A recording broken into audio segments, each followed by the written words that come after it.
பிஸ்மில்லா அல்ஹம்துலில்லா வஸ்ஸலாத்து வஸ்ஸலாமு அலா சய்யிதினா முஹம்மதின் வ ஆலிஹி வஸஹ்பிஹி வசல்லிம் வபாத். அல்லாவுடைய பெரிய கிருபா அல்லாஹ் சுப்ஹானஹு வ தஆலா நோன்புடைய மாதத்தை எங்களுக்கு தந்து அதில் பல நல்லமல்கள் செய்யக்கூடிய பாக்கியங்களை நசீபாக்கினான். அல்ஹம்துலில்லா. நோம்பின் உடைய பயிற்சி எங்களுக்கு தொடர்ந்து கபூர்லையும் பிரயோஜனம் அளிக்கணும். அதன் பின்னால் வரக்கூடிய ஒவ்வொரு கட்டத்திலையும் எங்களுக்கு சாதகமாக அமைய வேணும் என்கிறதுக்காக வேண்டித்தான் அந்த பயிற்சிகள் மேற்கொள்ளப்பட்டுச்சு. அதுக்கு பின்னாலும் நாங்கள் அவைகளோட எந்த அளவுக்கு சம்பந்தப்பட்டோமோ நோம்புடைய அமல்களோட, அதே போல் இந்த நேரங்கள்லையும் நாங்கள் அமல்களோடு சம்பந்தப்பட்டு இருக்கிறது. ஆக முக்கியம். அத்துடனே பாவங்களை விட்டும் விலகி இருக்கிறது எங்களுக்கு ரொம்ப அவசியம். எந்த அளவுக்கு பாவங்களோட எங்களுக்கு தொடர்பு இருக்குமோ அமல்களுடைய இன்பம் எங்களிடத்திலிருந்து எடுக்கப்பட்டுடும். அமல்ல சோர்வு உண்டாகும். மேலும் அமல்ல அல்லாஹ் சுப்ஹானஹு வ தஆலா கூலிகளை தருவதற்கும் அது காரணமாக அமைய மாட்டாது. ஒரு அமல் ஏற்றுக்கொள்ளப்பட்டது என்கிறதுக்கு உண்டான அடையாளம் தான் அதனை தொடர்ந்து இன்னொரு அமலை செய்கிறது. நாங்கள் தொழுததன் பின்னால் நஃபுல் தொழுகிறோம், அதன் பின்னால் குர்ஆன் திலாவத் செய்கிறோம். இப்படி என்று ஒரு அமலுக்கு பின்னால் இன்னொரு அமல் செய்கிறது. அது அமல் கபுல். அதே நேரம் ஒரு சதக்காவை கொடுக்கிறோம், நல்ல விஷயங்களை பேசுகிறோம். இப்படியான ஒரு தொடர் எங்களோட இருக்கும் என்றால் அல்லாஹ் சுப்ஹானஹு வ தஆலா நாங்கள் செஞ்ச அந்த அமல்களை கபூல் செய்தான் என்கிறதுக்குரிய அடையாளமாக மாறிவிடும். அல்லாஹ்வுடைய கிருபத்தான் அல்லாஹ் அடியார்களை எப்பவும் அவனை அழைக்கிறதுக்கு ஆக்கி வைத்திருக்கிறான். உஜீபு தாவத் தாஇ இதா தஆன். எப்பொழுது அடியான் என்னை அழைப்பானோ அந்த நேரம் நான் பதில் கொடுக்கறதுக்கு தயாராக இருக்கிறேன் என்று சொல்லுறான். எனவே உங்களுக்கு மிகவும் சமீபத்தில் இருக்கக்கூடியவன் தான் உங்களுடைய ரப்பு. நீங்கள் அவனை எந்த முறையில் அழைத்தாலும் கூட உங்களுக்கு பதில் கிடைக்கும். நீங்கள் பல பேர்களை கொண்டு அவனை அழைக்கலாம். ஐயம்மா ததோ ஃபலஹோ அல் அஸ்மா உல் ஹுஸ்னா. நீங்கள் எப்படி அழைத்தாலும் கூட அல்லாவுக்கு அழகிய திருநாமங்கள் இருக்குது. நீங்கள் ரஹ்மான் என்று அழைங்க, ரஹீம் என்று அழைங்க, அஸ் சபூர் என்று அழைங்க, அல் கஃபார் என்று அழைங்க.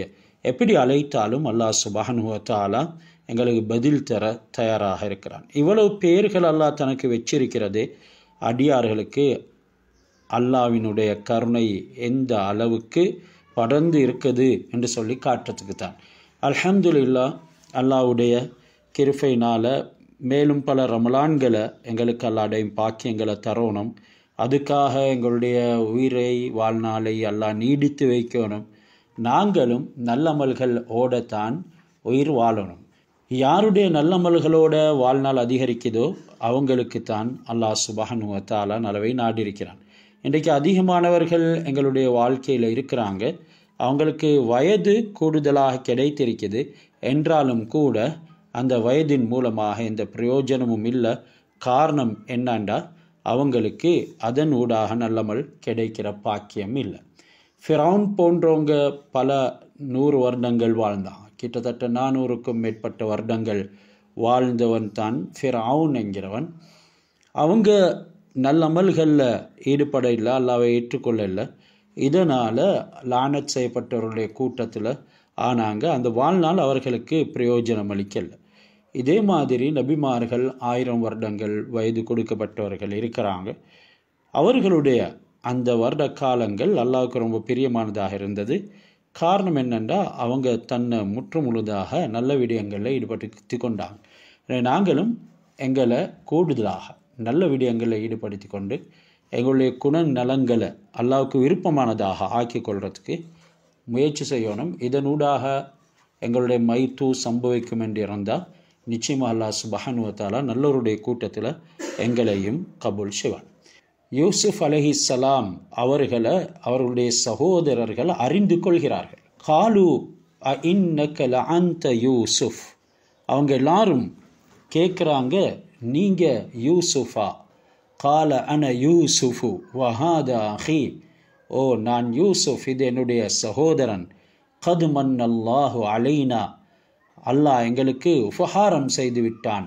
இன்னஹு மை யத்தகி வ யஸ்பிர் ஃபைன்னல்லாஹ லா யுதீஉ அஜ்ரல் முஹ்ஸினீன். நிச்சயமாக யார் தக்வாவுடனும் பொறுமையுடனும் செயல்படுகிறார்களோ அல்லாஹ் அவர்களுடைய கூலிகளை வீணாக்கிறதில்லை. யார் தக்வாவுடையவும் பொறுமையுடையவராகவும் இருக்கிறாரோ அவருக்குத்தான் முஹ்ஸின் என்று சொல்லப்படும். அவருக்குத்தான் முஹ்ஸின் என்று சொல்லப்படும். பொதுவாக முஹ்ஸின் என்றால் நல்ல விடயங்களை செய்யக்கூடியவர்கள், நல்லுபகாரம் புரியக்கூடியவர்களுக்கு தான் கூறப்படும். என்றாலும் இந்த ஆயத்தில் தக்குவாவும் சபுரும் இருக்கக்கூடியவர்கள் தான் நல்லவர்கள், முஹ்ஸினீன்கள். அவர்களுக்கு அல்லாஹ் சுப்ஹானஹு வ தஆலா கூலியை வீணாக்க மாட்டான். இன்றைக்கு அதிகமானவங்களிடத்தில் இந்த ரெண்டும் இருக்காது, தக்குவாவும் சபுரும். சிலவங்களிடத்தில் தக்குவா இருந்தாலும் சபுர் இருக்கிறது இல்லை. நினைத்த மாத்திரத்தில் அவங்களுடைய சில மிருக குணங்கள் வெளியாகிடும். சில நேரங்களில் எல்லை மீறி போயிட்டு சில விஷயங்களை அவர்கள் பேசிடுவாங்க. பொறைக்கு நிரந்தரமான கைசேதங்களுக்கு உள்ளாகக்கூடிய விடயங்கள் எல்லாம் உண்டாகிவிடும். எனவே ஹசரத் யூசுஃப் அலைஹிஸ்ஸலாம் அவங்க பலவிதமான துன்பங்களில் சிக்கப்பட்டாங்க. அந்த நேரங்கள் எல்லாம் அல்லாவுக்கு அவங்க மாறு செய்ய இல்லை. எல்லா நேரங்கள்லையும் தக்குவாவோட செயல்பட்டாங்க. ஆகப்பெரிய சோதனை தான் அவர்களுடைய வாழ்க்கையில் அவர்களை ஷைத்தான் திசை திருப்பதற்குண்டான பல முயற்சிகள் செய்தான். அத்துடனே அவர்கள் பொறுமையில் மிகவும் உறுதியாக இருந்தாங்க. அந்த பொறுமையின் காரணமாக அல்லாஹ் சுப்ஹானஹு வ தஆலா சொல்ல வைக்கிறான், ஃபைன்னல்லாஹ லா யுதீஉ அஜ்ரல் முஹ்ஸினீன். நிச்சயமாக அல்லாஹ் சுப்ஹானஹு வ தஆலா முஹ்ஸினீன்களுடைய கூலியை வீணாக்கிறது இல்லை. அல்லாஹ் சுப்ஹானஹு வ தஆலா அந்த பொறுமையையும் தக்குவாவையும் எங்கள் எல்லோருக்கும் தர வேணும். காலு தல்லாஹி. இந்த நேரம் சகோதரர்கள் மறுமொழி கூறுகிறார்கள், பதில் சொல்கிறாங்க, அல்லாஹ் மீது சத்தியமாக. காலு அவர்கள் கூறினார்கள், தல்லாஹி அல்லாஹ்வின் மீது சத்தியமாக, லகது ஆசரக்கல்லாஹு அலைனா. அல்லாஹ் சுப்ஹானஹு வ தஆலா எங்களை காண உண்மை, அதாவது உங்களை தேர்ந்தெடுத்தான், உன்னை தேர்ந்தெடுத்தான். வைன் குன்னால ஹாத்தியின், நாங்கள் நிச்சயமாக குற்றம் இழைத்தவர்கள ஆகிவிட்டோம் என்று சொல்லி அவர்கள் சொன்னாங்க. நாங்கள் இதுக்கு 89வது ஆயத்தில் ஹசரத் யூசுஃப் அலைஹிஸ்ஸலாம் அவங்க ஒரு கேள்வி கேட்டாங்க. அதுக்குரிய பதில் இங்கே தான் சொல்லப்படுது. பொருள், செல்வம், மதிப்பு, அழகு, திறமை, மேன்மை, இவைகள் அனைத்திலும் அவர்களுடைய சகோதரர்களை பார்க்கிறோம் அல்லாஹ் சுப்ஹானஹு வ தஆலா யூசுஃப் அலைஹிஸ்ஸலாம் அவர்களை மேன்மைப்படுத்தியிருந்தார். சகோதரர்கள் உணர்றாங்க, நாங்கள் வேணுமென்றே குற்றம் செஞ்சதுனால எங்களை தாழ்மையாக அல்லாஹ் சுப்ஹானஹு வ தஆலா ஆக்கி உங்களை மேன்மையாக ஆக்கியிருக்கிறான் என்ற விஷயத்தை மனப்பூர்வமாக ஏற்றுக்கொண்டு யூசுஃப் அலைஹிஸ்ஸலாத்திடத்தில் அதில் தெரிவிச்சும் கொள்கிறாங்க. அவங்க இப்படி சொன்னது ஹசரத் யூசுஃப் அலைஹிஸ்ஸலாம் அவரிடத்தில் தங்களுடைய குற்றத்தை அவங்க ஒப்புக்கொண்டதாகவும், அந்த குற்றத்துக்கு தக்க தண்டனையை இந்த உலகத்திலே நாங்கள் அனுபவிக்கிறதுக்கு தயார், நாங்கள் மன்னிப்பு கேட்கிறோம் என்றும் சொல்றது போல இருக்குது. கால இதனை கேட்டு ஹசரத் யூசுஃப் அலைஹிஸ்ஸலாம் சொன்னாங்க, லா தஸ்ரீப அலைக்குமுல் யௌம், இன்று உங்களிடத்தில் பழி வாங்குறதுக்கு இல்லை. யக்ஃபிருல்லாஹு லக்கும் வஹுவ அர்ஹமுர் ராஹிமீன். அல்லாஹ் சுப்ஹானஹு வ தஆலா உங்களை மன்னிப்பான், அவன் இரக்கம் காட்டக்கூடியவர்களில் மிகவும் இரக்கம். தங்களுடைய சகோதரர்கள் குற்றத்தை ஒப்புக்கொண்டு தாழ்ந்த நிலையில் இப்படி சொன்னோனே இவங்களுக்கு இரக்கம் அதிகமாயிட்டுது. யூசுஃப் அலைஹிஸ்ஸலாம் அவங்களுக்கு சகோதரர்கள் மீது உண்டான இரக்கம் அதிகமாயிட்டுது. அதனால் அவங்களுக்கு மறுமொழியாக, இன்று உங்களுக்கு எந்த குற்றச்சாட்டும் இல்லை, அதற்கு பரிகாரம் செய்கிறதும் இல்லை என்று சொல்லி அவர்கள் தன்னின் மீது இருந்த உரிமையை மன்னித்து விட்டாங்க. அதாவது தண்டனை கொடுக்கும் உரிமை அவங்களுக்கு இருக்குது என்றாலும் அவங்க மன்னித்து விட்டாங்க. அல்லாவும் அவர்களை மன்னித்துட்டான்.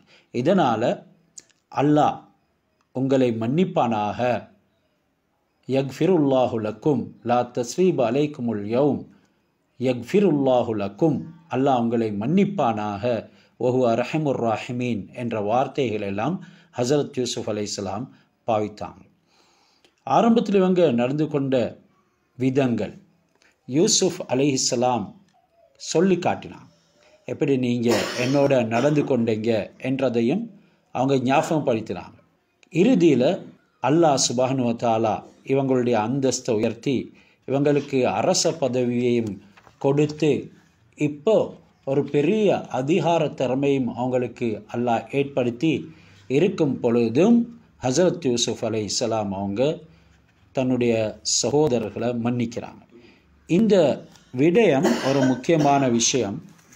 இன்றைக்கு எங்களுடைய சமூகத்திலையும் சகோதரர்களின் ஊடாக நடக்கக்கூடிய தவறுகள் ஏராளமாக இருக்கத்தான் செய்யுது.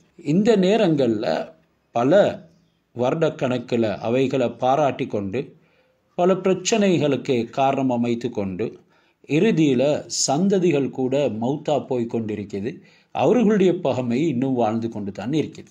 ஹசரத் யூசுப் அலைஹிஸ்ஸலாம் இவைகள் அனைத்தையும் ஆரம்பத்தில் இருந்தே அறிந்து கொண்டும் இவர்களுக்கு அதிகமான நல்லுபகாரங்கள் செய்துவிட்டு இறுதியில் எல்லோருக்கும் பொது மன்னிப்பையும் கொடுக்குறாங்க. அவங்களுடைய சகோதரர்களை மிக கண்ணியமாக மரியாதையாக பல உதவிகளை செஞ்சு கொண்டு இருந்தாங்க. அந்த அளவுக்கு மரியாதையாக நடத்தினாங்க. யூசுப் அலைஹிஸ்ஸலாம் அவங்களிடத்தில் சகோதரர்கள் ஆள் அனுப்பி காலையில் மாலையில் நீங்கள் எங்களுக்கு விருந்தளிக்கிறீங்க, உங்களுக்கு நிகழ்ந்த விஷயங்களை நீங்கள் மறந்து சம்பூர்ணமாக எங்களை ஏற்றுக்கொண்டிருக்கிறீங்க, அவைகளை நினச்சி எங்களுக்கு வெட்கம் ஏற்படுது என்று சொல்லி அனுப்பினார். ஈஜிப்டில் உள்ள மனிதர்களுக்கு அதிகாரம் ஆட்சி செலுத்தினாலும் அவர்களை போல நான் உங்களுக்கு, அதாவது எனக்கு முன்னால் இருந்த ஆட்சியாளர்களை போல நான் உங்களோட நடந்து கொள்வது இல்லை. அல்லாஹ் சுப்ஹானஹு வ தஆலா 20 திரகங்களுக்கு விற்கப்பட்ட இந்த அடிமைக்கு உயர்ந்த இடத்தை அரிசி தந்திருக்கிறான் என்று அல்லாஹ்வை அவங்க புகழ்ந்தாங்க. நான் இப்பொழுது உங்களுடைய அனைத்து விஷயங்களையும் உணர்றேன், உங்களை கொண்டு தான் நான் சிறப்படைந்திருக்கிறேன். யூசுப் அலைஹிஸ்ஸலாம் அவங்க சொல்கிறாங்க, தன்னுடைய சகோதரர்கள் அவர்களிடத்தில் குற்ற மனப்பான்மையை பற்றி கூறிக்கொண்டு இருக்கும் பொழுது, நீங்கள் எங்களுக்கு நாங்கள் இப்படியெல்லாம் செஞ்சிருந்தும் உபகாரம் செய்கிறீங்களே என்றெல்லாம் சொல்கிற நேரத்தில் இவங்க சொன்ன பதில்தான், இந்த நேரம் உயர்வடைந்து இருக்கிறேன் என்றிருந்தால், எனக்கு சிறப்புகள் கிடைத்திருக்கிறது என்றிருந்தால் அது எல்லாமே உங்களின் காரணமாகத்தான். நீங்கள் என்னுடைய சகோதரர்கள், நான் ஹஜரத் இப்ராஹிம் அலைஹிஸ்ஸலாம் அவர்களுடைய பேரன் என்கிறத இப்பொழுது அல்லாஹ் சுப்ஹானஹு வ தஆலா உங்களுக்கு காட்டி என்ன கண்ணியப்படுத்துகிறான், இதனால் நீங்கள் வெட்கமடைய வேண்டியதில்லை என்று பதில் சொல்லி அவங்கள தேற்றினாங்க. பிறகு என்ன நடக்குது? யூசுப் அலைஹிஸ்ஸலாம் அவங்க சொல்கிறாங்க, இத்ஹபு பி கமீசி ஹாதா, இப்போ நீங்கள் என்னுடைய இந்த கமீஸை எடுத்துக்கொண்டு போங்க, ஃபஅல்கூஹு அலா வஜ்ஹி அபி, இந்த கமீஸை கொண்டு போயிட்டு என் வாப்பாவுடைய முகத்தில் போடுங்க, யத்தி பசீரா, அவருக்கு பார்வை வந்துவிடும், வத்தூனி பி அஹ்லிக்கும் அஜ்மஈன், மேலும் நீங்கள் குடும்பத்தோட என்னிடத்தில் வாங்க என்றும் சொன்னாங்க. பொதுவாக இந்த யூசுப் அலைஹிஸ்ஸலாம் அவருடைய சகோதரர்கள் அவங்களோட குற்றங்களை உணர்வது எப்படியானது? தஃப்சீரில் விளக்கம் சொல்கிறாங்க, மூமின்கள் எனும் பொழுது அவர்கள் செஞ்ச தவறுகளை உணரக்கூடியவர்களாக இருப்பாங்க. அப்படி அவங்க தவறு செய்கிறது, மூமின்கள் தவறு செய்கிறது அல்லாஹ்வை நெருங்கிறதுக்கு காரணமாக இருக்குது, தௌபா செய்கிறதுக்கும் காரணமாக இருக்குது. இதனால தான் அல்லாஹ் தஆலா எல்லோரையும் மன்னிப்பானாக என்று ஹசரத் யூசுப் அலைஹிஸ்ஸலாம் அவங்க சொல்லியிருக்கிறாங்க. இப்போது கமீஸை எடுத்துக்கொண்டு போகப்படுது. யூசுப் அலைஹிஸ்ஸலாம் அவங்க நான் யூசுப் என்று அறிமுகப்படுத்தி கொண்டது, அவர்களும் தன்னுடைய சகோதரர் எங்களால் அநியாயம் இழைக்கப்பட்ட யூசுப் தான் இவர் என்று சொல்லி அறிஞ்சு கொண்டதன் பின்னால் அவங்களுடைய தந்தையை பற்றி, யாக்கூப் அலைஹிஸ்ஸலாம் அவங்களை பற்றி விசாரித்தாங்க. எனக்கு பின்னால் என் வாப்பாக்கு என்ன ஆனது, அவருடைய 2 கண்களும் போயிட்டது என்று சொல்லி அவங்க சொல்ல, ஹசரத் யூசுப் அலைஹிஸ்ஸலாம் அவங்கள்ட்ட இருந்த பழைய சட்டையை கொடுத்து, இதை கொண்டு போய் வாப்பாட முகத்தில் போடுங்க, அவருக்கு பார்வை வந்துடும் என்று சொல்லி சொன்னார். அந்த விவரம் தான் இந்த ஆயத்தில் சொல்லப்பட்டிருக்குது. இந்த சட்ட ஹசரத் இப்ராஹிம் அலைஹிஸ்ஸலாம் அவர்களை நம்ரூத் என்ற அந்த அரசன் நெருப்பு கிடங்குல தள்ளின நேரம் அந்த நெருப்புடைய உஷ்ணம் பாதிக்காமல் இருக்கிறதுக்காக வேண்டி அல்லாவால் ஹசரத் ஜிப்ரீல் அலைஹிஸ்ஸலாம் அவங்களின் மூலமாக அனுப்பப்பட்டது. அந்த கமீஸ் தான் இங்கே யாக்கூப் அலைஹிஸ்ஸலாம் அவர்களுடைய முகத்தில் போடுங்கன்னு சொல்லி யூசுப் அலைஹிஸ்ஸலாம் அவங்க கொடுத்து அனுப்புகிறாங்க. அப்போ இந்த சட்ட சொர்க்கத்திலிருந்து கொண்டு வரப்பட்டது. இது அணிந்து கொண்டு தான் ஹசரத் இப்ராஹிம் அலைஹிஸ்ஸலாம் அவங்க நெருப்பு கிடங்குக்குள்ள ஜிப்ரீல் அலைஹிஸ்ஸலாம் அவங்களோட மிகவும் சந்தோஷமாக பேசி கொண்டிருந்தாங்க.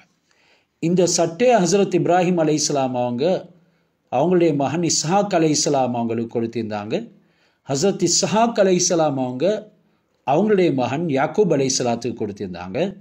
யாக்கூப் அலைஹிஸ்ஸலாம் அவங்களுடைய மகன் யூசுப் அலைஹிஸ்ஸலாம் அவங்களுக்கு அதை அணிவித்தாங்க. யூசுப் அலைஹிஸ்ஸலாம் இது நிச்சயமாக பாதுகாக்கக்கூடிய ஒரு சட்டை என்ற வகையில் அது அவங்களுடைய களத்தில் சுற்றி கொண்டே இருந்தாங்க. பொதுவாக ரிவாயத்தொண்டு வருது, இந்த சட்டையை ஹசரத் யூசுப் அலைஹிஸ்ஸலாம் அவங்களுடைய களத்தில் யாக்கூப் அலைஹிஸ்ஸலாம் சுற்றியது கண்ணூர் ஏற்படாமல் இருக்கிறதுக்கு, இது அணிந்தால் சில நோய்களும் குணமாகிவிடும் என்று சொல்லி தஃப்சீரில் சொல்லப்பட்டு இருக்குது. இப்போ இந்த கமீஸ் எடுத்துக்கொண்டு போகப்படுது. இதனுடைய பரக்கத்தினால அந்த குருட்டு தந்தையுடைய பார்வை தெரிய வரும். இரத்தம் தோய்ந்த கமீஸை தன்னுடைய தந்தை இடத்துல கொண்டு போய் அவரை வருத்தப்படுத்தியது யஹூதா என்கிறதுனால யூசுப் அலைஹிஸ்ஸலாம் அவர்களை கொண்டதாக பொய் சொல்லி ஓனாயுடைய இரத்தத்தை பூசிக்கொண்டு யூசுப் அலைஹிஸ்ஸலாம் அவருடைய கமீஸை எடுத்துக்கொண்டு தந்தையுடன் போய் அவரை வருத்தப்படுத்தியதுனால யஹூதா சொன்னார், இப்பொழுது இந்த கமீஸை நானே கொண்டு போய் அவரை சந்தோஷப்படுத்த வேண்டும் என்று சொல்லி யஹூதா எடுத்துக்கொண்டு போகிறார். எகிப்தில் இருந்து கன்ஆன் தேசத்துக்கு சுமார் 240 மைல் தூரம். ஒரு ரிவாயத்தில் வருது, இந்த யஹூதா 7 ரொட்டிகளை சுட்டு அதுக்கு கறியும் எடுத்துக்கொண்டு அந்த 7 நாட்களாக புறப்பட்டு தன்னுடைய தந்தையிடம் வந்து சேர்ந்தாருன்னு சொல்லி இது ஒரு ரிவாயத். மேலும் ரிவாயத்திக்குது, ஹசரத் யூசுப் அலைஹிஸ்ஸலாம் அவங்க சகோதரர்களையும் குடும்பங்களையும் அழைத்து வருமாறு ஆள் அனுப்பினாங்க.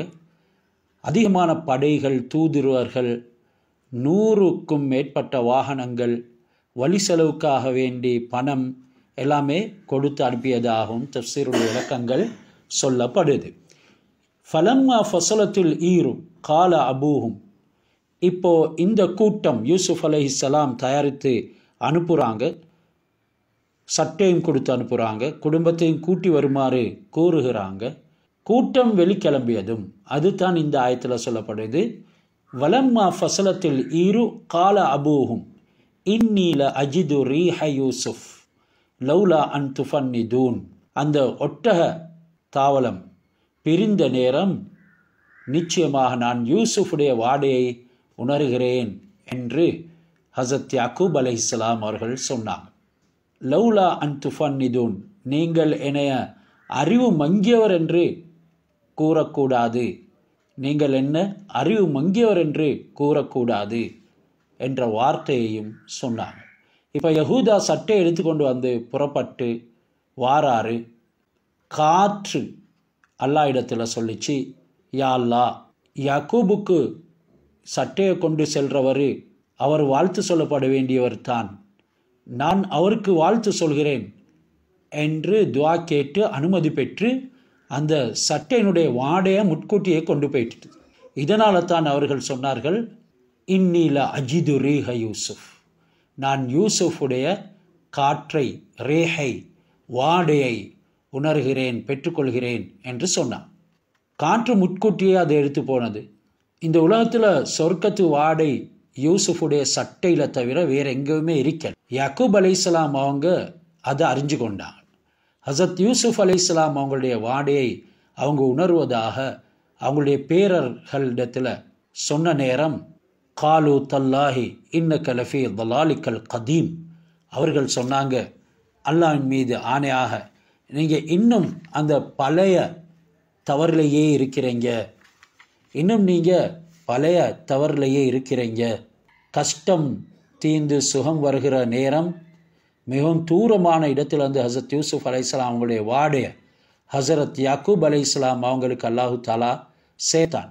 ஆனால் கஷ்ட காலத்தில் இந்த 2 நகரங்களும் சமீபத்தில் இருந்தும் கூட, அதாவது யூசுப் அலைஹிஸ்ஸலாம் அவர்களுடைய ஈஜிப்டும் யாக்கூப் அலைஹிஸ்ஸலாம் அவருடைய கனான் என்ற பகுதியும் கிட்ட இருந்தும் கூட அந்த செய்தியை அல்லாஹ் சுப்ஹானஹு வ தஆலா அறிவிக்காமலே தடுத்துட்டான். இதனால் விளங்குறது என்ன, கஷ்ட காலத்தில் மிகவும் லேசான விஷயம் கூட கஷ்டமாக இருக்கும். கஷ்ட காலத்தில் ரொம்ப சுலபமான காரியங்கள் கூட கஷ்டமாக இருக்கும். ஆனால் சுகத்தை எல்லாம் நாடும் பொழுது அந்த சுகத்துடைய காலத்தில் மிகவும் கஷ்டமான காரியங்களும் லேசாக இருக்கும் என்கிறது இது எங்களுக்கு அறிவிக்குது. இப்போது அந்த பிள்ளைகள் எல்லாம் சொல்கிறாங்க, நீங்கள் இன்னும் யூசுஃபுடைய நினைவில் பழைய தவறிலே இருக்கிறீங்க. ஹசரத் யூசுப் அலைஹிஸ்ஸலாம் அவர்கள் மீது யாக்கூப் அலைஹிஸ்ஸலாம் அவங்களுக்கு இருந்த அந்த அளவற்ற அன்பு, அவரை அதிகமாக நினைக்கிறதுனாலும் ஆவல் வந்து கொண்டு இருந்ததினாலும் அவரை நான் சந்திப்பேன் என்று அவருக்கு நம்பிக்கையும் இருந்துச்சு.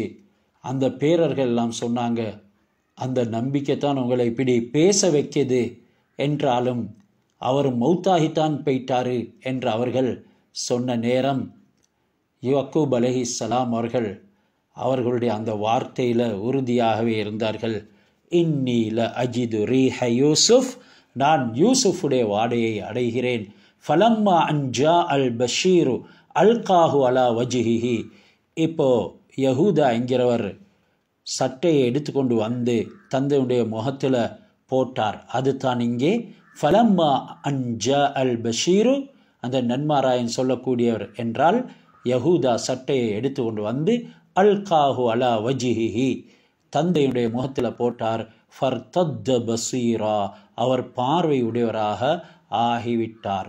கால, இப்போ யாக்கூப் அலைஹிஸ்ஸலாம் கூறுகிறார், அலம் அகுல்லக்கும் இன்னி அலமு மினல்லாஹி மாலா தஅலமூன், நான் உங்களுக்கு கூறவில்லையா, நான் அல்லாஹ்விடத்தில் இருந்து நீங்கள் அறியாததை அறிகிறேன். யூசுப் அலைஹிஸ்ஸலாம் அவங்கள தேடுங்க என்று சொல்லி ஒரு கட்டத்தில் யாக்கூப் அலைஹிஸ்ஸலாம் அவங்க சொல்லியிருந்தாங்க. பிறகு அந்த யஹூதாவை நோக்கி யூசுப் அலைஹிஸ்ஸலாம் அவங்கள குறித்து யஹூதா இடத்துல விசாரிக்கிறாங்க. அதுக்கு அவர் நன்மாராயம் சொல்கிறாரு, யூசுப் எகிப்துக்கு அரசராக இருக்கிறார். யாக்கூப் அலைஹிஸ்ஸலாம் உடனே நாட்டை வைத்து கொண்டு என்ன செய்ய போகிறார், அவர் எந்த மார்க்கத்தில் இருக்கிறார், அவர் இஸ்லாம் மார்க்கத்தில் இருக்கிறார். அதனை கேட்டு அவங்க ரொம்ப மகிழ்ச்சி அடைந்தாங்க. இப்போது அருட்கொடை நிரப்பமாகிவிட்டது என்றும் சொன்னாங்க. அல்லாஹ் சுப்ஹானஹு வ தஆலா அருட்கொடைகளை நிரப்பமாக்கிவிட்டான். எப்பொழுது இஸ்லாம் ஒருவருக்கு இருக்குமோ அதுதான் நிறைவான அருட்கொடை என்று கூறப்படும். ஏனெனில் கியாமத்து நாளன்று ஒவ்வொன்றும் அல்லாஹ்வுடைய முன்னால் வரும், வந்து தன்னை அறிமுகப்படுத்தும். ஒவ்வொரு அமல்களும் வந்து தன்னை அறிமுகப்படுத்தும். அல்லாஹ் சுப்ஹானஹு வ தஆலா அவைகள் அனைத்துக்கும் நன்மாராயங்களை சொல்லுவான். இறுதியில் இஸ்லாம் வரும். யா ரப் அந்த சலாம் வ அனல் இஸ்லாம் சம்மைத்தனி மின் இஸ்மிக், யா அல்லாஹ் உன்னுடைய பேர் சலாம், நான் இஸ்லாம், உன்னுடைய பேரில் இருந்து நீ எனக்கு பேர் சூட்டி இருக்கிறாய். அல்லாஹ் சொல்கிறான், உன்னை வைத்துத்தான் இன்று நான் எல்லோருக்கும் வெகுமதிகள் கொடுக்க போகிறேன், உன்னை வைத்துத்தான் தண்டிக்க போகிறேன் என்றெல்லாம் அல்லாஹ் சுப்ஹானஹு வ தஆலா சொல்வான். எனவே ஆகவும் பூர்த்தியான நிஅமத் ஒன்று இருக்கும் என்றால் ஒருத்தருடைய வாழ்க்கையில் இஸ்லாம் கிடைக்கிறது தான். இன்றைக்கு நாங்கள் மூமின்கள் முஸ்லிம்கள் என்று சொல்லி கொண்டிருக்கிறோம். பொதுவாக கலிமா சொன்னால் எல்லாருமே ஈமான்தாரிகள் தான் என்றாலும் அந்த ஈமானால் ஒன்றும் செய்ய முடியாதவர்களும் இருப்பாங்க. அதே ஈமானால் பல விஷயங்களை சாதிக்கக்கூடியவங்களும் இருப்பாங்க. உண்மையான மூமின்கள் அவருடைய ஈமானினால் பல விடயங்களை சாதிப்பாங்க. அவங்களுக்கு இஸ்லாத்துடைய விடயங்கள் ரொம்ப இலகுவாக அமைந்துவிடும். ஆனால் சிலர் மூமின்கள் இருக்கிறாங்க, அவங்க ஈமான் கொண்டு இருக்கிறாங்க கலிமா வெறுமனை சொல்லி, என்றாலும் அவங்களுடைய உள்ளங்களில் ஈமான் பரிபூர்ணமாக இல்லை. இதனால் இஸ்லாத்தினுடைய செயல்பாடுகளும் அவர்களுடைய வாழ்க்கையில் சரியான ஒரு பிரகாசத்தை படைக்கிறது இல்லை. எனவே தான் இங்கே பரிபூர்ணமான நிஅமத் இஸ்லாம் என்று சொல்லப்பட்டிருக்கிறது. அல்லாஹ் கூட ஹஜ்ஜத்துல் வதாவில் ஹஸரத் ரசூலுல்லாஹ்வுக்கு குர்ஆனுடைய ஆயத்தை இறக்கி என்ன சொன்னான்? அல் யௌம அக்மல்து லக்கும் தீனக்கும், இன்றைய நாளில் நான் உங்களுடைய தீனை பூர்த்தியாக்கிவிட்டேன். வரலீத்து லக்குமுல் இஸ்லாம தீனா, உங்களுக்கு பொருந்தி கொண்ட மார்க்கம் இஸ்லாம். இஸ்லாம் தான் பூர்த்தியான மார்க்கம், இஸ்லாம் தான் பொருந்தி கொள்ளப்பட்ட மார்க்கம். எனவே இது எங்களிடத்தில் வரும் என்றிருந்தால் எங்களுக்கு பூர்த்தியான நியாமத் கிடைச்சி விட்டது. இதனை வைத்து தான் அவர் இஸ்லாத்தில் இருக்கிறான் என்று சொல்ற நேரம், அவர் இஸ்லாத்தில் இருக்கிறார் என்று சொன்ன நேரம் யாக்கூப் அலைஹிஸ்ஸலாம் அவங்க அப்படி என்றால் அல்லாஹ் அருட்கொடையை நிரப்பமாக்கி விட்டான் என்று சொன்னாங்க. அடுத்து 97வது ஆயத் தொடர்ந்து காலு யா அபானா இஸ்தக்ஃபிர் லனா துனூபனா இன்னா குன்னா ஹாத்திஈன். ஹஸரத் யூசுப் அலைஹிஸ்ஸலாம் அவங்க சம்பந்தமாக சகோதரர்கள் நடந்து கொண்ட அந்த தவறான காரியங்கள் இது எல்லாம் இப்போ பகிரங்கரமாக வெளியாகிட்டது. இதனால் அவங்க தங்களுடைய குற்றங்களை ஒப்புக்கொண்டு அவங்களுக்காக அல்லாஹ்விடத்தில் பாவ மன்னிப்பு தேடுங்கன்னு அவங்களோட வாப்பா இடத்துல சொன்னாங்க. காலு அவர்கள் கூறினார்கள், யா அபானா எங்களுடைய தந்தையே, இஸ்தக்ஃபிர் லனா துனூபனா எங்களுடைய பாவங்களுக்கு நீங்கள் அல்லாஹ் இடத்துல மன்னிப்பு வேண்டுங்க. இன்னா குன்னா ஹாத்திஈன் நாங்கள் தவறு செய்யக்கூடியவர்களாக இருந்தோம் என்று சொல்லி கால அதற்கு யாக்கூப் அலைஹிஸ்ஸலாம் சொன்னாங்க, சௌஃபா அஸ்தக்ஃபிரு லக்கும் ரப்பி, நான் என்னுடைய ரப்பிடத்தில் உங்களுக்காக வேண்டி பிறகு பாவ மன்னிப்பு தேடுகிறேன். இன்னஹு ஹுவல் கஃபூருர் ரஹீம், நிச்சயமாக அவன் மிகவும் மன்னிக்கக்கூடியவன், இரக்கமுள்ளவன். இப்படி நல்லோர்களுடைய வாக்குறுதி அது உண்மையாகவே நிகழும். அதனை அவர்கள் தள்ளி வச்சிருக்கிறாங்க. சௌஃபா அஸ்தக்ஃபிரு லக்கும் ரப்பி, நான் பிறகு உங்களுக்கு அல்லாஹ்விடத்தில் மன்னிப்பு கேட்கிறேன் என்று சொன்னாங்க. இப்போ இதில் நிறைய தஃப்சீர்கள் துவா கேட்கறதுக்கு நல்லடியார்கள், முக்கியமான பெரியார்கள் என்று மதிக்கப்படக்கூடிய நல்லடியார்கள் அவசரப்பட மாட்டாங்க. ஒரு காரியம் வெற்றியாக சம்பூர்ணமாக முடியும் வரைக்கும் காத்திருப்பாங்க. இதனாலேயே நான் உங்களுக்கு பிறகு துவா கேட்கிறேன் என்று சொல்லியிருக்கிறாங்க என்ற ஒரு கருத்து. அநீதி இழைக்கப்பட்டவர் மன்னிக்காத வரைக்கும் அல்லாஹ் மன்னிக்க மாட்டான். அநீதி இழைக்கப்பட்ட யூசுப் அலைஹிஸ்ஸலாம் அவர்களிடம் கேட்டுக்கொண்டு பொறவு தன்னுடைய மக்களுக்காக பிள்ளைகளுக்காக அல்லாஹ்விடத்தில் நான் துவா கேட்கிறேன் என்றும் இந்த ஆயத்தில் சௌஃபா அஸ்தக்ஃபிரு லக்கும் ரப்பி, நான் என்னுடைய ரப்பிடத்தில் உங்களுக்கு பிறகு மன்னிப்பு தேடுகிறேன் என்றும் சொல்லப்பட்டிருக்குது. இன்னொரு கருத்து, ஈஜிப்துக்கு போன பிறகு ஆஷுராவுடைய நாள் வெள்ளிக்கிழமை இரவில் நான் விடிய காலையில் தஹஜ்ஜுடைய நேரத்தில் உங்களுக்காக வேண்டி துவா செய்கிறேன் என்று அந்த முக்கியமான இரவுடைய சந்தர்ப்பத்தில் இவர்களுக்கு பிழை பொறுக்க தேடுறதுக்காக வேண்டி அவங்க அப்படி காலதாமதம் போட்டாங்க. இதனால் அஸ்தக்ஃபிரு சௌஃபா அஸ்தக்ஃபிரு லக்கும் ரப்பி, என்னுடைய ரப்பிடத்தில் உங்களுக்கு நான் பிறகு பிரார்த்தனை செய்கிறேன் என்று சொன்னதாகவும் கூறப்பட்டிருக்கிறது.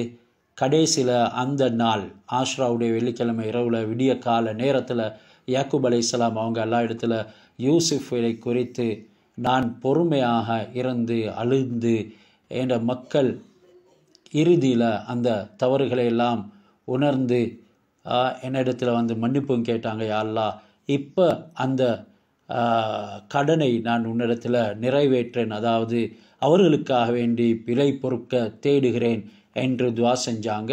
பின்னுக்கு இருந்து எல்லா பிள்ளைகளும் ஆமீன் சொன்னாங்க. யூசுப் அலைஹிஸ்ஸலாம் அவங்களும் பின்னால் இருந்து ஆமீன் சொன்னாங்க. ஏனைய சகோதரர்கள் ரொம்பவும் அச்சத்தோட பயபக்தியோட நின்றிருந்தாங்க என்றெல்லாம் தஃப்சீருடைய விளக்கங்கள் எங்களுக்கு சொல்லி கொண்டிருக்குது. பிறகு ஹஸரத் யாக்கூப் அலைஹிஸ்ஸலாம் அவங்களுடைய இறுதி காலம் வரைக்கும் 24 வருடங்கள் ஒவ்வொரு ஜும்மா இரவுலையும் அவங்களுடைய பிள்ளைகளுக்காக வேண்டி பாவ மன்னிப்பு கேட்டுக்கொண்டிருந்தாங்க என்று இமாம் ஷாஃபி ரஹ்மத்துல்லாஹி அலைஹி அவங்க ரிவாயத் செஞ்சுக்கிறாங்க.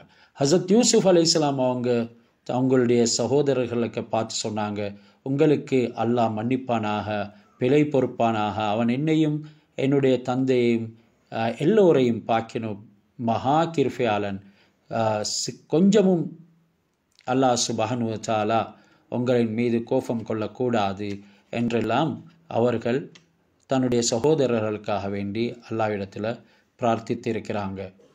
ஹஸரத் யாக்கூப் அலைஹிஸ்ஸலாம் அவங்க, நான் வாழ்நாள் பூராவும் உங்களுக்காக வேண்டி துவா செய்வேன் என்று தன்னுடைய பிள்ளைகளிடத்தில் சொன்னாங்க. யூசுஃபை நீங்கள் வெளியாக்கின நேரத்தில் இருந்து யூசுஃபுக்கு அல்லாஹ் சுப்ஹானஹு வ தஆலா கொடுத்த உள் ரீதியான நிஅமத்துகள், மேலும் அரசாட்சி மற்றும் உண்டான வெளி ரீதியான நிஅமத்துகள் அனைத்துக்கும் காரணிகளாக நீங்கள் தான் இருந்தீர்கள். அவர் சிரமங்களை மேற்கொண்டது உண்மைத்தான் என்றாலும் அவைகள் அனைத்துக்கும் பின்னால் நீங்கள் காரணமாக இருந்தீங்க என்கிற விஷயத்தையும் யூசுப் அலைஹிஸ்ஸலாம் அவர்களை குறித்து யாக்கூப் அலைஹிஸ்ஸலாம் தன்னுடைய பிள்ளைகளுக்கு வாழ்நாள் பூராவும் அவங்களுக்காக வேண்டி துவா செய்து கொண்டே இருப்பேன் என்று சொன்னாங்க. ஃபலம்மா தஹலு அலா யூசுஃப் ஆவா இலைஹி அபவைஹி வக்கால துஹுலு மிஸ்ர இன்ஷா அல்லாஹு ஆமினின்.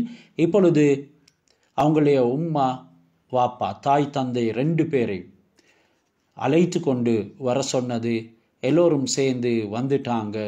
யூசுப் அலைஹிஸ்ஸலாம் அவங்க பெற்றெடுத்த தாய் தான் ராஹில் என்பவங்க என்றாலும் புன்யாமீனை பெற்றெடுத்த நேரம் அதே வீட்டில் அவங்க மௌத்தாகிட்டாங்க, வஃபாத்தாகிட்டாங்க. அந்த நேரம் யாக்கூப் அலைஹிஸ்ஸலாம் அவங்க லையா என்ற ராஹிலுடைய சகோதரி, அதாவது யூசுப் புன்யாமீனுடைய தாய் ராஹில் உடைய சகோதரி லையா என்பவரை திருமணம் முடித்தாங்க. இதனாலேயே இவங்க அதாவது சாட்சியாக இருக்கிறதுனால இவங்களை உம்மா தாய் என்று இங்கே சொல்லப்பட்டிருக்குது. அதனால தான் ஃபலம்மா தஹலு அலா யூசுஃப, இப்போ படை சூழ எல்லோரும் வந்திருக்கிறாங்க. யூசுப் அலைஹிஸ்ஸலாம் அவங்களிடத்தில் வந்ததும் ஆவா இலைஹி அபவேஹி, அவருடைய உம்மாவும் வாப்பாவும், இன்னைக்கு அபவேஹின்னு சொல்கிறது தாயும் தந்தையும், அவரிடத்தில் அடைக்கலம் புகுந்தாங்க. வக்கால துஹுலு மிஸ்ர, அந்த நேரம் யூசுப் அலைஹிஸ்ஸலாம் சொன்னாங்க, நீங்கள் மிஸ்ருக்குள்ள இன்ஷா அல்லாஹு ஆமினின், எந்த விதமான பயமும் இல்லாதவர்களாக அச்சம் தீர்ந்தவர்கள் நுழைந்து கொள்ளுங்கள். பொதுவாக அந்த மிஸ்ர் என்கிறது ஒரு அக்கிரமமான இடம். இதுக்கு முன்னால் இருந்த ஆட்சியாளர்கள் பல அக்கிரமங்களை செய்தாங்க. அதன் காரணமாகத்தான் ஹஸரத் யூசுப் அலைஹிஸ்ஸலாம் அவங்க, நீங்கள் மிகவும் அச்சம் தீர்ந்தவர்களாக அமைதியாக இதுக்குள்ளே எந்த விதமான பிரச்சனையும் இல்லாத நிலைமையில் நுழைந்து கொள்ளுங்கள். இப்போ யூசுப் அலைஹிஸ்ஸலாம் அவங்க இப்படி இவங்க நுழைந்து விட்டாங்க, மிஸ்ருக்குள்ளே வந்து விட்டாங்க என்று சொல்லி அறிஞ்சதும் அவங்கள வர வைக்கிறதுக்காக வேண்டி மிஸ்ரு நகருக்குள்ள வெளியில் ஒரு மைதானத்துக்கு வந்து காத்திருந்தாங்க. ஹஸரத் யூசுப் அலைஹிஸ்ஸலாம் அவங்களோட ஈஜிப்டுடைய மன்னன் ரையான் இப்னு வலீத் என்பவரும் இருந்தான். அவனும் 4000 போர் வீரர்களோடு வந்திருந்தான். 3 லட்சம் குதிரை வீரர்கள் வந்திருந்தாகவும் சொல்லப்படுது. இப்படி எகிப்து தேசத்துள்ள தலைவர்களும் பெரியோர்கள் பிரபலமானவர்கள் எல்லாருமே குதிரை வீரர்கள் இப்படி நிறைய வந்திருந்தாங்க. ஒவ்வொரு குதிரை வீரர் கையிலையும் வெள்ளி கேடயமும் தங்க கவசமும் இருந்தது. அந்த மைதானம், அதாவது தங்க வாள்களும் இருந்தது. அந்த மைதானம் முழுவதுமே அலங்காரமாக இருந்தது. இவங்க எல்லாரும் அணிவகுத்து நின்றாங்க. இந்த குதிரை வீரர்கள், குதிரைகள் ஹஸரத் யூசுப் அலைஹிஸ்ஸலாம் அவர்களுக்கு சொந்தமான அடிமைகள் என்று முழு சொத்துக்களாகவும் அங்கே வந்து நின்றாங்க. ஹஸரத் யாக்கூப் அலைஹிஸ்ஸலாத்தையும் அவங்களுடைய மனைவி அவங்க லையாவையும் வரவேற்பதற்காக வேண்டி ஹஸரத் யாக்கூப் அலைஹிஸ்ஸலாம் அவங்களும் அவங்களுடைய பிள்ளைகள் பேரர்கள் வரும் வழியில் ஒரு மணல் மேட்டில் ஏறின நேரம் மைதானம் முழுவதும் குதிரை வீரர்களாக நிரம்பி பல வண்ணங்கள், பல அழகான வர்ணம் நிறைந்த உடைகள் இவைகளெல்லாம் அணிந்து அலங்கரித்து இருக்கிறத கண்டு ஆச்சரியத்தோட ஹஸரத் யாக்கூப் அலைஹிஸ்ஸலாம் அவங்கள பார்த்தாங்க. அந்த நேரம் ஹஸரத் ஜிப்ரீல் அலைஹிஸ்ஸலாம் அவங்க மைதானத்தை என்ன பார்க்குறீங்க, வானத்தை பாருங்க என்று சொன்னாங்க. அவங்க தலை உயர்த்தி வானத்தை பார்த்த நேரம் அங்கே மலக்குகள் சந்தோஷமாக ஆனந்த பரவசத்தோட தந்தையும் மகனும் சந்திப்பதை பார்க்க குழுமி இருந்தாங்க.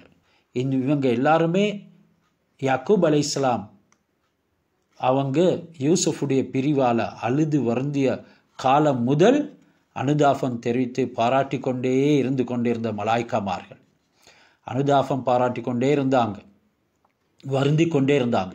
அப்படியான மலாய்க்காமார்கள் எல்லாருமே வானத்திலையும் வந்து இவங்களுடைய சந்திப்பை பார்த்து ஆனந்தம் அடைகிறதுக்கு காத்திருக்கிறாங்க.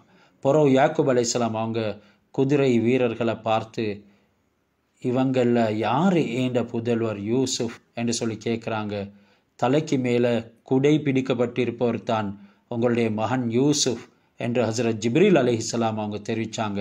உடனே ஹசரத் யாக்கூப் அலைஹிஸ்ஸலாம் அவங்களுடைய ஒட்டகத்தை விட்டு கீழே இறங்கி யஹூதாவின் மீது சாய்ந்து கொண்டு கால்நடையாக வந்தாங்க. அந்த நேரம் ஹசரத் ஜிப்ரீல் அலைஹிஸ்ஸலாம் அவங்க ஹசரத் யூசுப் அலைஹிஸ்ஸலாம் அவரிடத்தில், உங்களோட தந்தைக்காக நீங்கள் இறங்கி போங்க,